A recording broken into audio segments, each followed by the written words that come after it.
Macanache din nou pe coclau. Fii atent cum o dau. Ale, huh? Yes, check it out. Să se spargă ghinion, se sparge la sigur.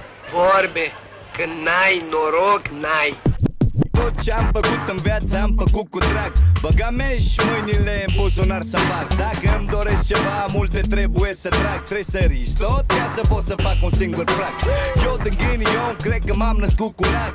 Tot de ghinion am scris al doilea bardac. Și n-am avut nevoie decât de un singur tag. Să-mi dau seama că norocul nu-i decât un simplu gag. Când îmi pun ceva în minte, nimeni nu mă mai oprește. Setea de a cunoaște nimic nu mi-o potolește. Mă spat pe uscat ca un amărât de pește. Apă să mă bălăcesc și că nu se mai găsește. Și atunci eu stau și mă uit la soare, până când ajung un pește cu două picioare. Ca să pot să merg pe stradă mândru ca un campion și să mă lovească în față cel mai mare ghinion. Ai super noroc la banda, ai față de gibon. Norocul pentru tine e un fel de ghinion. Ai noroc în sănătate, dar fumezi numai gazon. Norocul pentru tine e un fel de ghinion. Ai noroc în dragoste, dar nu te place Cupidon. Norocul pentru tine e un fel de ghinion. Așa că one, one, one, one, one, one, one, non se întâmplă ghinion. Destinul tuturor e controlat de ghinion. Poți să fii tu împărat ca marele Napoleon, să te cheme Alexandru și să fii și Macedon, dar să n-ai de unde să iei nici ketchup, nici bulion.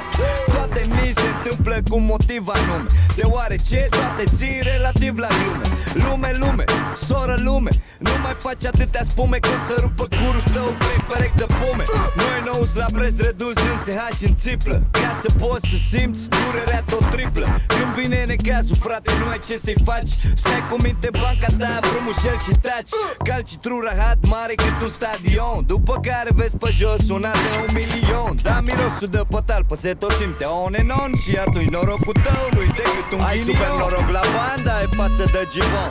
Norocul pentru tine e un fel de ghinion. Ai noroc în sănătate, dar fumezi numai gazon. Norocul pentru tine e un fel de ghinion. Ai noroc în dragoste, dar nu te place Cupidon. Norocul pentru tine e un fel de ghinion. Așa că one, one, one, one, one, one, non se întâmplă ghinion.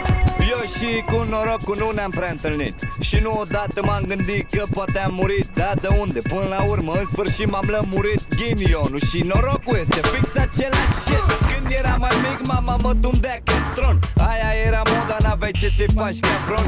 Nu că n-aveam bani, pur și simplu ghinion. De parcă îmi scrisese viața frate-i meu scaron. De ce crezi că Platon nu era patron? Că n-avea palton sau că vorbea palton? Nici una, nici alta era filozof, garson. Nici el, nici Aristotel nu zicea pardon.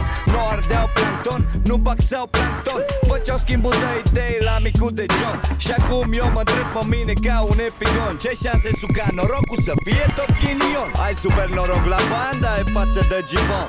Norocul pentru tine e un fel de ghinion. Ai noroc în sănătate, dar fumezi numai gazon. Norocul pentru tine e un fel de ghinion. Ai noroc în dragoste, dar nu te place Cupidon.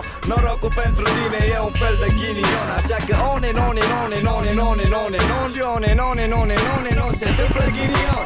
Huh? Yes.